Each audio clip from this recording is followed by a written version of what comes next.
أعوذ بالله من الشيطان الرجيم بسم الله الرحمن الرحيم السلام عليكم ورحمة الله وبركاته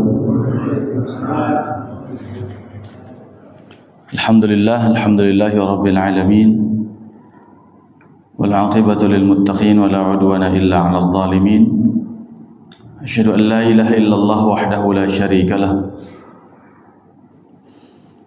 إياه نعبد وإياه نستعين وأشهد أن سيدنا محمدا عبده ورسوله المبعوث رحمة للعالمين اللهم ربنا فصل على سيدنا محمد وعلى آله وصحبه ومن تبعهم بإحسان إلى يوم الدين سبحانك لا علم لنا إلا ما علمتنا إنك أنت العليم الحكيم لا إله إلا أنت سبحانك إنا كنا من الظالمين اللهم لا سهل إلا ما جعلته سهلا وأنت تجعل الحزن إذا شئت سهلا اللهم علمنا ما ينفعنا وانفعنا بما علمتنا وارزقنا علوما تنفعنا في ديننا ودنيانا وآخرتنا برحمتك يا أرحم الراحمين Tibtum mutaba mansyakum mutabawwa'tum minal jannati manzila amma ba'd. Alhamdulillah, kita bersyukur kepada Allah Subhanahu wa taala, salawat dan salam kita hadiahkan kepada suri tauladan kita Nabiullah Muhammad sallallahu alaihi wasallam.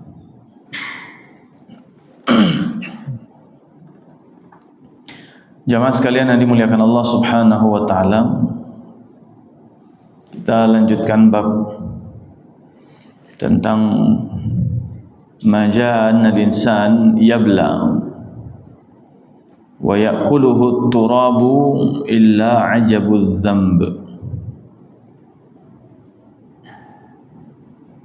bahwa setiap manusia yabla akan usang, setiap manusia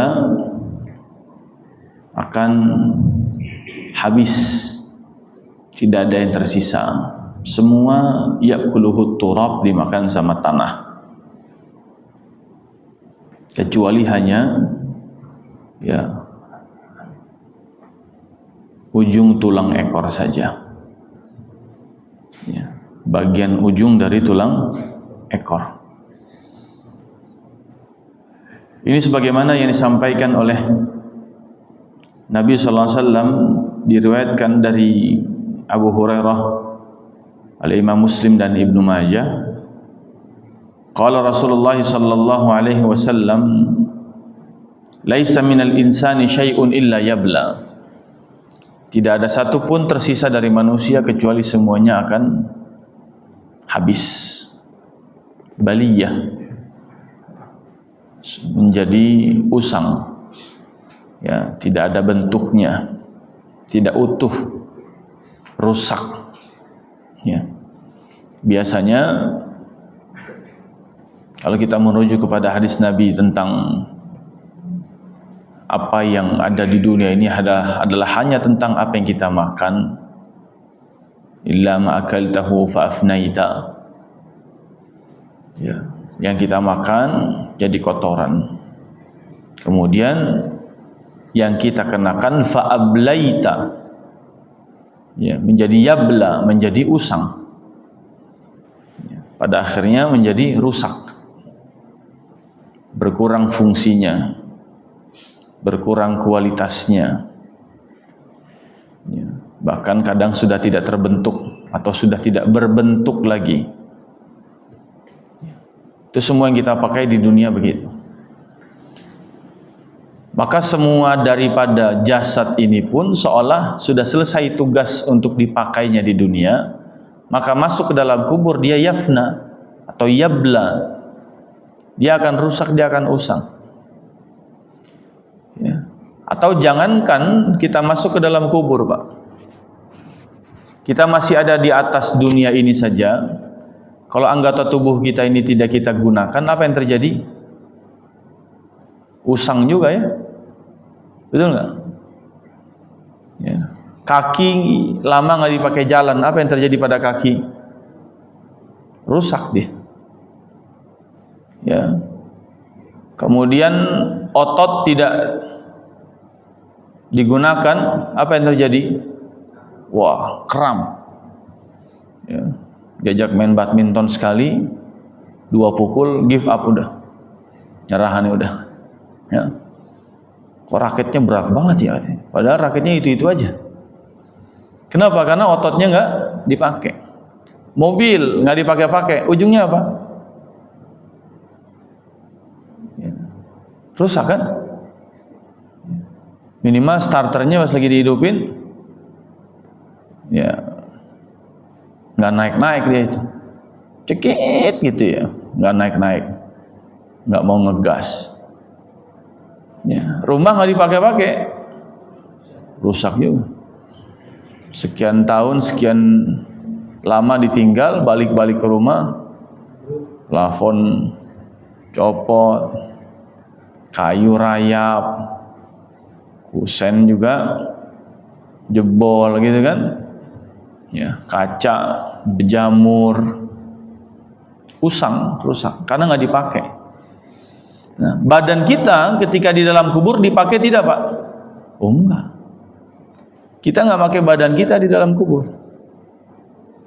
Berarti di dunia ini, selama kita masih di atas dunia, selama kita belum masuk ke dalam kubur, saatnya memanfaatkan jasad.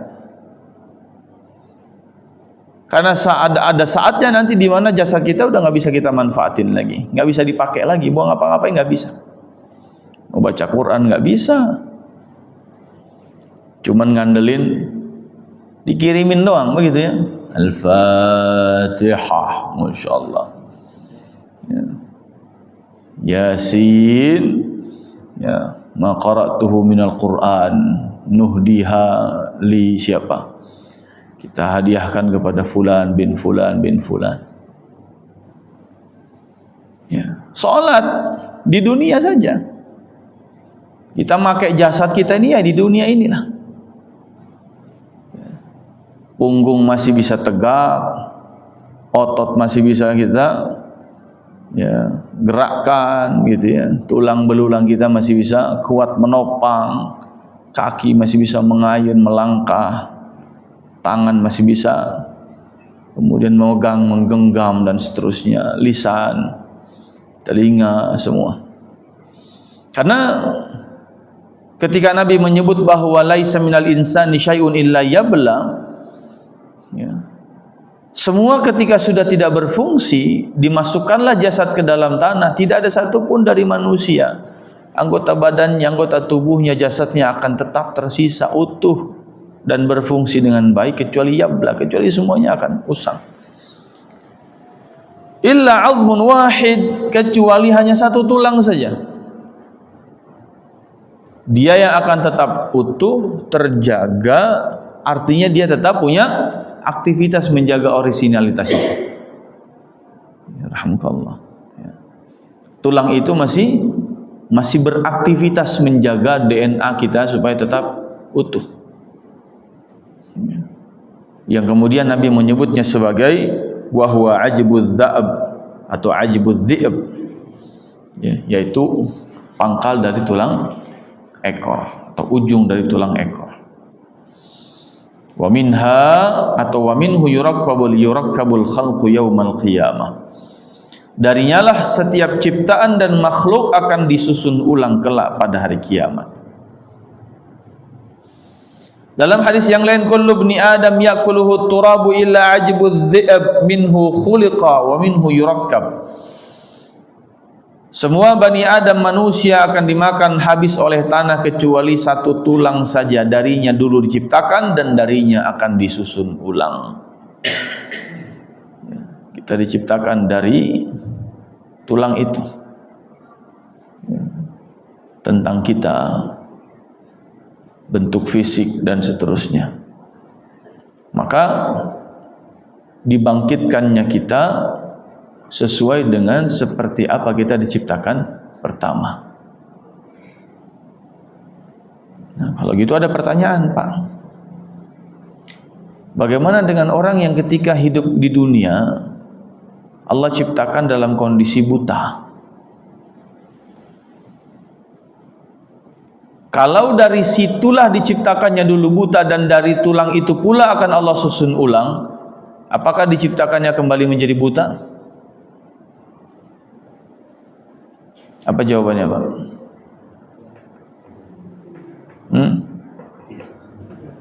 Tidak. Yang bisa melihat apakah dibangkitkan pasti bisa melihat semuanya? Atau ada yang gantian Allah bikin buta nanti di sana? Bisa jadi. Kenapa sebabnya?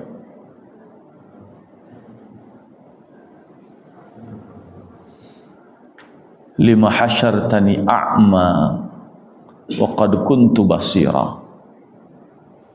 Qala rabbi lima hasyartani a'ma.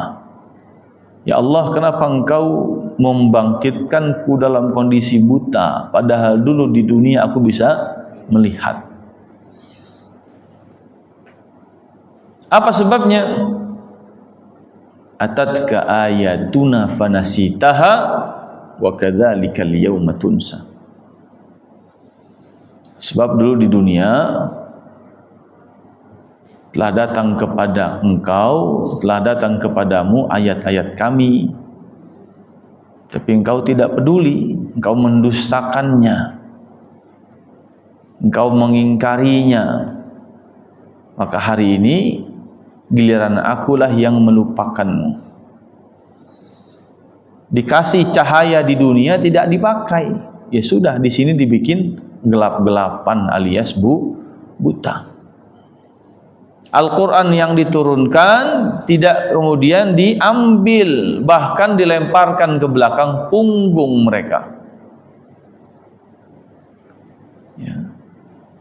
Walamma ja'ahum kitabun min 'indillahi musaddiqul lima ma'ahum nabadha fariqun minal ladzina utul kitaba kitaballahi wara'a zuhurihim washtaraw bihi thamanan qalila fabisa ma yashtarun.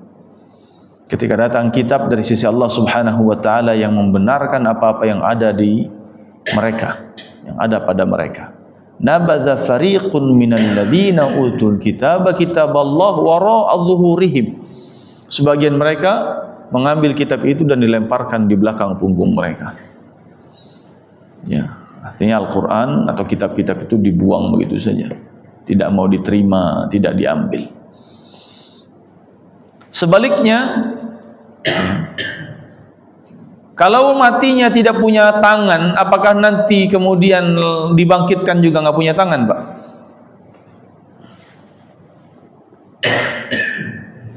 Bagaimana kira-kira? Diciptakannya punya tangan, ketika meninggal dunia nggak punya tangan, ketika dibangkitkan nanti diciptakannya dari asal tulangnya tadi, atau menciptakan ulangnya seperti kondisi matinya. Kalau kita lihat dalam riwayat Muslim dari Jabir bin Abdullah radhiyallahu anhu, kata Nabi SAW, kata beliau, Nabi bersabda, yub'atsu kullu 'abdin 'ala ma mata 'alaihi, setiap hamba akan dibangkitkan sesuai dengan kondisi matinya.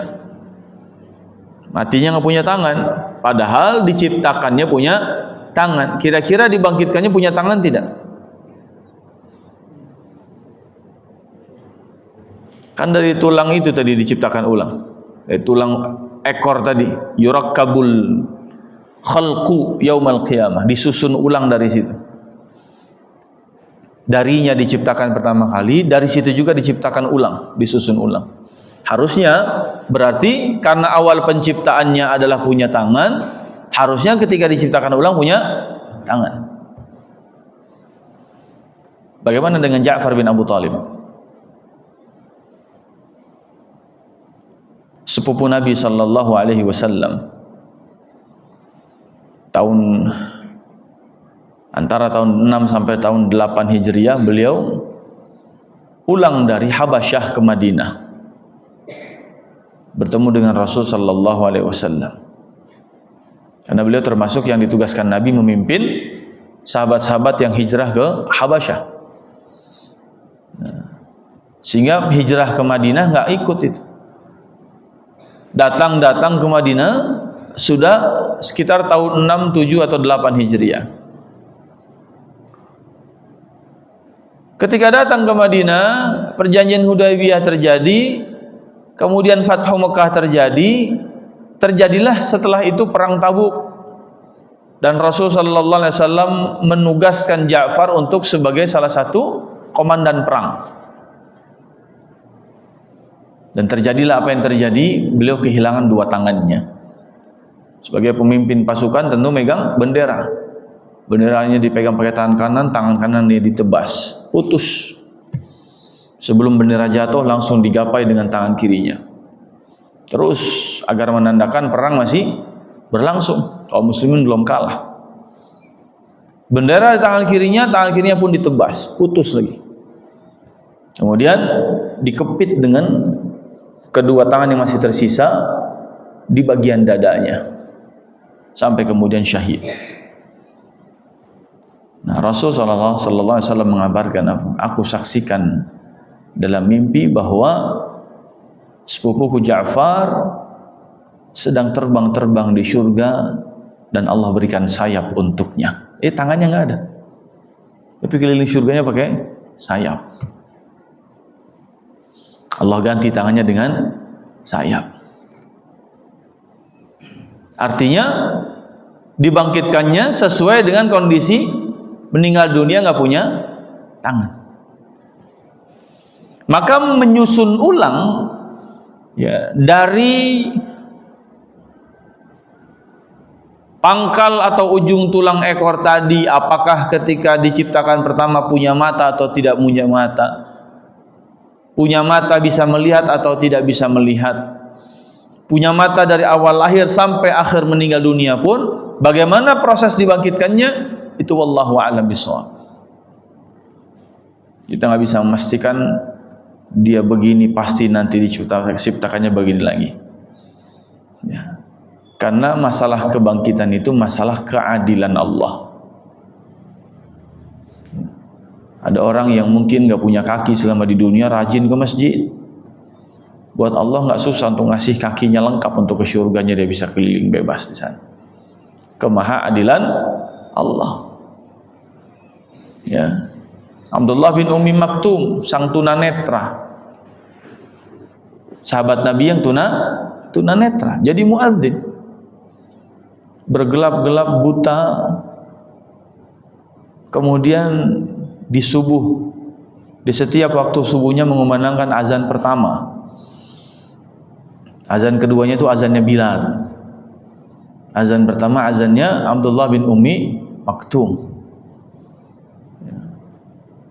Biasanya jaraknya 1 jam tuh Pak. Kalau subuhnya jam 4.15 berarti azannya Abdullah bin Ummi Maktum jam 3.15. Seorang tunanetra datang ke masjid. Kalau dibangkitkannya buta lagi, di mana keadilan Allah? Kan begitu. Masa nggak dikasih lihat nikmat surga, bidadari dan seterusnya? Ya. Tapi ada juga yang ketika di dunia matanya sehat dan seterusnya, nggak pernah baca Al-Quran, kemudian memandang yang Allah murkai, na'udzubillah min dzalik dan seterusnya ya. Maka Allah bisa saja mewujudkan keadilannya kelak ketika dibangkitkan. Jadi yurakkabu minhu, disusun ulang dari tulang itu bukan berarti sama persis. Diciptakannya mancung, belum tentu nanti mancung lagi. Diciptakannya pesek, belum tentu nanti pesek lagi. Ya. Apalagi tentang usia. Semua kita diciptakan nggak mungkin langsung usia 33 tahun kan. Tapi nanti dibangkitkan semuanya berusia 33 tahun. Atraba, usianya sama, sepantaran semua. Ya. Usia di mana saat Nabi Isa diangkat ke langit, ya sekitar 34 tahun. Ya. Artinya ini fokusnya bukan penciptaan ulang itu sama persis dengan seperti apa Allah menciptakan pertama kali, bukan. Tapi dari mana sumber Allah menciptakan ulangnya adalah dari tulang yang tetap Allah jaga, tidak akan pernah punah, tidak akan pernah hancur. Sementara tulang-tulang yang lain binasa, dimakan oleh tanah dan juga cacing-cacing tanah. Ya.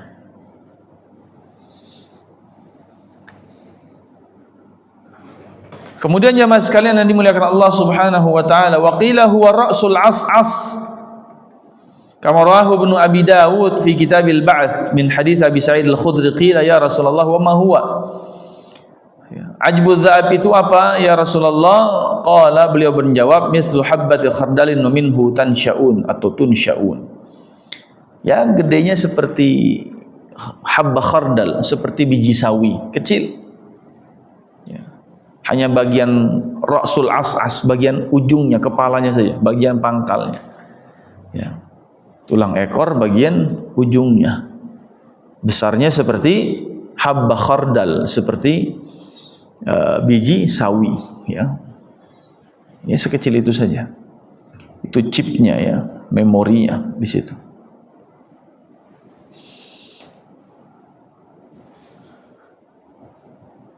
Ay awwalu ma khuliqa min al-insan huwa thamma inna Allah ta'ala yubqihi ila an yurakkabul khalqu minhu taratan ukhra. Pertama ciptaan Allah yaitu manusia diambil dari situ, kemudian Allah mengekalkannya sampai Allah menyusunnya kembali untuk yang kedua kalinya saat dibangkitkan nanti. Nah, itu bab tentang annal insan yabla wa ya'kuluhu turab illa ajbuz dhi'ab. Berikutnya bab la ta'kulul ardu ajsal al-anbiya wala syuhada wa annahum ahya. Bahwa bumi tidak mungkin memakan jasad-jasad para nabi dan jasad para syuhada, sebab mereka semua hidup di sisi Allah Subhanahu wa taala dalam kondisi dikarunia rizki berlimpah oleh Allah Subhanahu wa taala. Walidzalika la yughassalun wa la yusalla alaihim, thabata dzalika fil ahadits as-sahihah fi syuhada'i Uhud wa ghairihim, laisa hadza mawdi' dzikruha. Ya, sebagaimana yang terjadi pada para syuhada Uhud, bahwa mereka ya tidak dimandikan. Para syuhada itu tidak dimandikan. Ya. Dan kemudian juga tidak dikafankan. Ya. Cukup dikafankan dengan baju perangnya saja. Seperti itulah dikuburkan. Ya. Juga tidak dimandikan. Kenapa? Sebab Allah akan membangkitkannya sesuai dengan kondisi terakhir meninggalnya. La yaklamu ahadun fi sabilillahi illa jaa yaumal qiyamati wa jurhuhu yas'ubu. Al-laun launud dam wal 'irfu 'irful misk.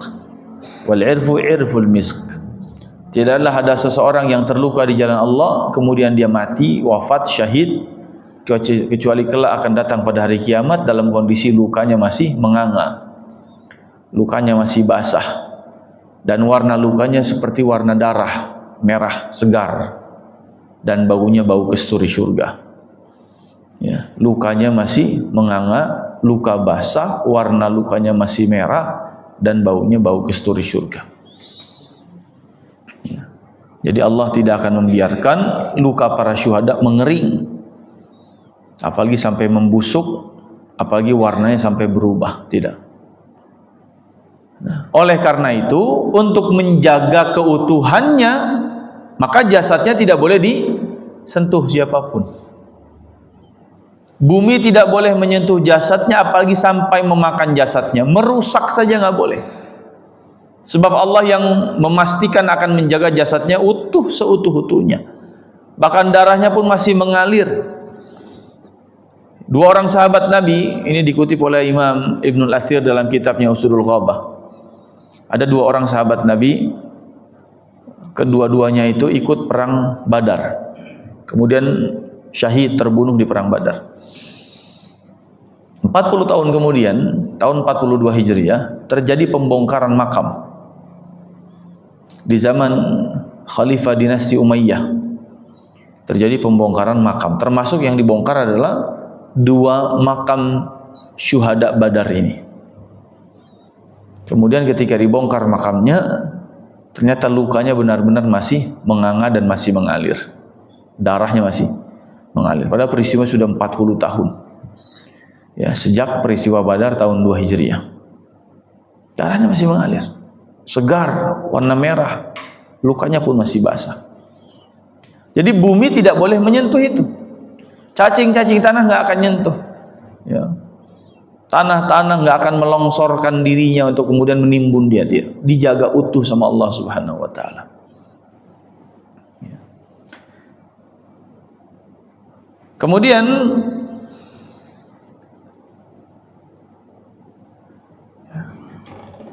ini sebagaimana disebutkan, namanya adalah Amr bin Jamuh dan Abdullah bin Amr al-Ansariyaini. Dua-duanya orang Ansar. Ya. Kana qad hafara as-sayl qabrahuma wa kana qabruhuma mimma yalis sayl. Ketika terjadi banjir, maka digalilah kuburnya. Kemudian kedua-dua sahabat Nabi ini berada di satu kubur, jadi kubur tumpuk. Dua-duanya di satu lubang. Ya, ada yang mengatakan bahwa karena kedua-duanya ini teman dekat, teman main, dan saling berwasiat. Nanti siapa yang kuburnya yang meninggal dalam perang Badar, ente kuburin saya. Kalau ente yang meninggal, saya yang kuburin ente. Saling berwasiat. Dua-duanya meninggal. Akhirnya saling dikuburkan di satu tempat yang sama. Kalau orang bilang sekarang bestinya lah, Amr bin Jamuh dan Abdullah bin Amr al-Ansari. Wa huma mimman istushhida yauma Uhud. Ya. Keduanya termasuk yang syahid, fa khafara anhuma liyughayyira min makanihima. Ya. Kemudian dipindahkan dari tempatnya, fa wajada lam yataghayyara kanahuma mata bil ams. Ketika digali, ternyata kedua jenazah itu seperti orang yang baru saja dikuburkan kemarin sore. Jadi masih baru, kafannya masih putih bersih, posisinya nggak berubah, ya, persis seperti posisi dulu dikuburkan. Ya.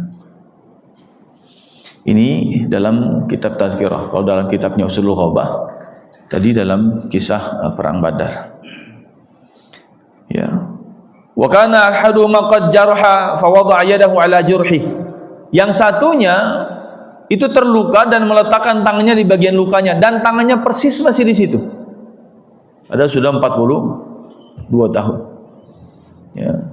Kalau lukanya di bagian dada berarti megang dadanya, tangannya nggak berubah. Ya. Makanya ya sudah, orang yang syahid itu begitu aja Pak dikuburkan, nggak usah dirubah-rubah posisi tangannya, nggak usah. Kalau syahid itu begitu. Ya. Ada yang lagi begini misalnya, nggak usah ditutupin. Kan ada yang syahidnya la ilaha illallah misalnya. Nah, udah taruh tangannya begini nggak apa-apa. Nggak usah disedekapin ke depan, dilipat begini. Ntar kalau keluar lagi bingung juga kita. Ya. Susah nutupnya kan? Ya, biarin aja, itu persaksian dia. Ya. Yang satu terluka dan meletakkan tangannya di bagian lukanya. Fadufina, kemudian dikuburkan. Wa huwa kadzalika, seperti itulah ketika didapati bahwa kuburnya hendak dipindahkan.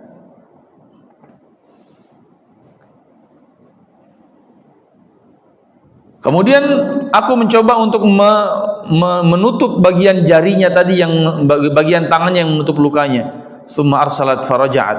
Ketika dipindahkan tangannya dari bagian luka, tiba-tiba megang lagi bagian lukanya. Ya. Ditarik, ya. Balik lagi Pak, pegang lagi lukanya. Nah, kalau kita yang begitu kabur mungkin kita 40 tahun. Ya. Makanya ini ibrah, kalau udah bahasanya syahid udah nggak usah diapa-apain. Ya. Tinggal disolatkan, kemudian makamin apa adanya saja. Terutama yang terbunuh di jalan Allah, benar-benar jihad, benar-benar perang. Beda yang kayak di Gaza, sebagian itu pahalanya syahid karena tertimbun reruntuhan, bukan sedang mengangkat senjata, terutama yang sipil. Nah, kalau itu diperlakukan sama, yaitu dikafankan juga. Yang meninggal di rumah sakit, ya, itu dikafankan juga, dimandikan juga sama seperti biasa. Tapi kalau yang syahid tidak. Ya. Wa qala Abu Amr, nah ini, wa kana bainahuma 46 sanah. Bahkan riwayat dalam kitab ini adalah antara wafatnya dan penggalian kuburnya adalah 46 tahun. Ya, bukan hanya 40 tahun tapi 46 tahun. Nah, wa qala al-muallif wa hakadha hukmu man taqaddamna min al-umam mimman qutila syahidan fi sabilillah wa qutila 'ala al-haq ka anbiya'ihim. Seperti inilah hukum cara memperlakukan orang-orang yang terbunuh sebagai syahid di jalan Allah atau yang terbunuh dalam rangka mempertahankan kebenaran seperti para nabi-nabi Allah Subhanahu wa taala. Ya. Wa fi Tirmidzi fi qissati ashabil ukhdud. Begitu juga dalam Sahih Tirmidzi, dalam Sunan Tirmidzi tentang kisah ashabul ukhdud. Ashabul ukhdud itu seorang anak muda, ghulam, anak muda yang berhasil mengumpulkan banyak orang, kemudian semuanya bersyahadat dalam satu waktu yang bersamaan. Yang dia kumpulkan berapa? 20.000 orang. Ada 3 pendapat, ada yang mengatakan 12.000, 20.000 dan kemudian 72.000 orang. Ya. Itulah yang dibakar hidup-hidup oleh Raja Dzunnuwas. Dibikin parit sama dia, ukhdud, ya, kemudian diceburin satu persatu. Gara-gara apa? Mereka beriman dengan syarat yang disampaikan oleh ghulam, sang anak muda. Wahai raja, Anda tidak akan pernah bisa menghabisi saya. Anda bawa saya dengan pasukan elit Anda ke laut untuk menenggelamkan saya, kapal Anda yang tenggelam dan pasukan Anda yang tenggelam, saya bisa pulang selamat. Anda bawa saya dengan pasukan elit Anda ke pegunungan untuk melempar saya ke kawah, gunung bergoncang, pasukan Anda semua mati, saya bisa pulang ke kerajaan, ke istana juga dalam kondisi selamat. Kalau Anda ingin bunuh saya, kumpulkan semua warga, silahkan pasang saya di tiang salib, dan kemudian silahkan panah saya tidak akan melawan. Tapi sebelum Anda memanah, ucapkan Bismillah dengan nama Allah, Rabbi hadzal gulam, Tuhannya anak muda ini. Maka semua warga pun kemudian mengatakan, kami beriman, amanna bi rabbil gulam, kami pun beriman dengan Tuhannya anak muda ini. Akhirnya melesatlah anak panah. Dan ketika beliau menjelang meninggal, tangannya itu ada di bagian kepalanya, pelipis yang kena lesatan anak panah itu. Nah, kemudian fayudhkar annahu ukhrija fi zaman Umar bin Khattab. Ketika di zaman Umar bin Khattab, anak muda ini kuburannya dikeluarkan, dibongkar. Kemudian didapati apa? Wa isba'ahu ala sadghihi kama wada'aha hina qutil. Kemudian jari jemarinya persis ada di pelipisnya, sebagaimana ketika beliau meninggal dunia, melepas bagian mau menyeka darah yang menetes dari bagian pelipisnya, diseka kemudian meninggal. Nah, seperti itulah kondisinya ketika dibongkar kuburnya juga di zaman Sayyidina Umar. Artinya apa? Jangankan jasadnya habis, bahkan posisi tangan saja tidak berubah. Ya. Ini khusus bagi para syahid, ya, atau yang meninggalnya dalam rangka membela kebenaran.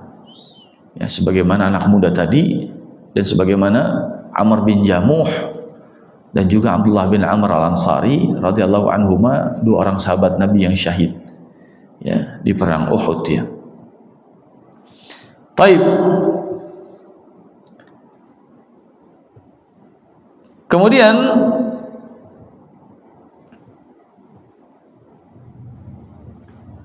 anna Muawiyah lamma ajra al-'ayn allati istanbataha bil Madinah fi wasatil maqbarah.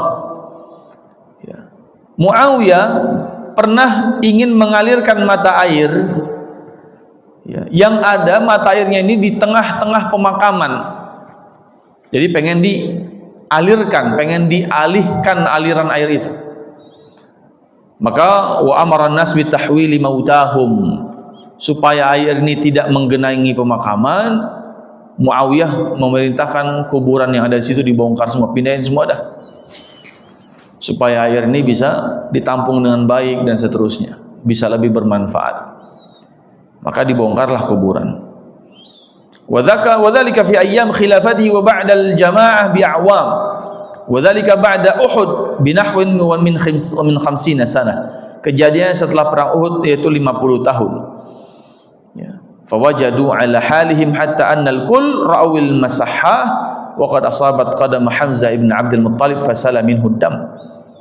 Bahkan ketika sedang menggali, kenalah bagian kakinya Hamzah bin Abdul Muttalib.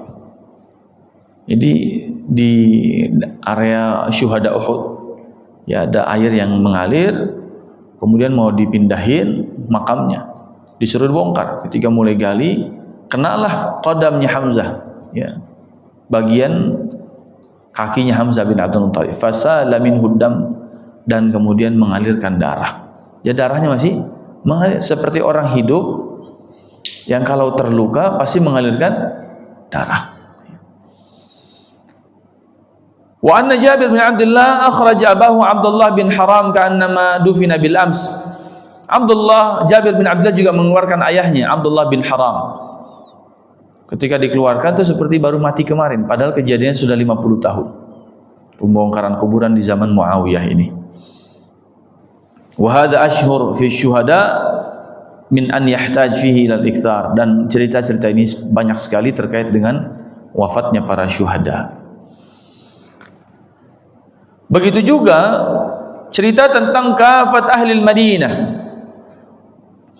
Hampir seluruh penduduk Madinah pernah menceritakan dan meriwayatkan anna jidar qabrin nabiyyi lamman hadam ayyam khilafatil Walid bin Abdul Malik bin Marwan, bahwa dinding kubur Nabi pernah roboh di saat kekhalifahan Al-Walid bin Abdul Malik bin Marwan, dan juga pernah roboh di saat kepemimpinan wilayah Umar bin Abdul Aziz alal Madinah, ketika Umar bin Abdul Aziz memerintah Madinah, menjadi pemimpin Madinah.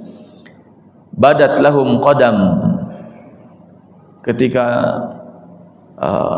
dinding kubur Nabi itu roboh, sebagian mereka menyaksikan ada kaki yang nongol, ya, kaki yang nongol. Fakhafu an takuna qadamun nabi, karena mereka takut itu kakinya Nabi, maka fajaza'an nas hatta ra'au lahum Sa'id bin Musayyib, ya, karena dikhawatirkan ini kaki Nabi, mereka menyimpulkan ini kaki Nabi. Akhirnya apa?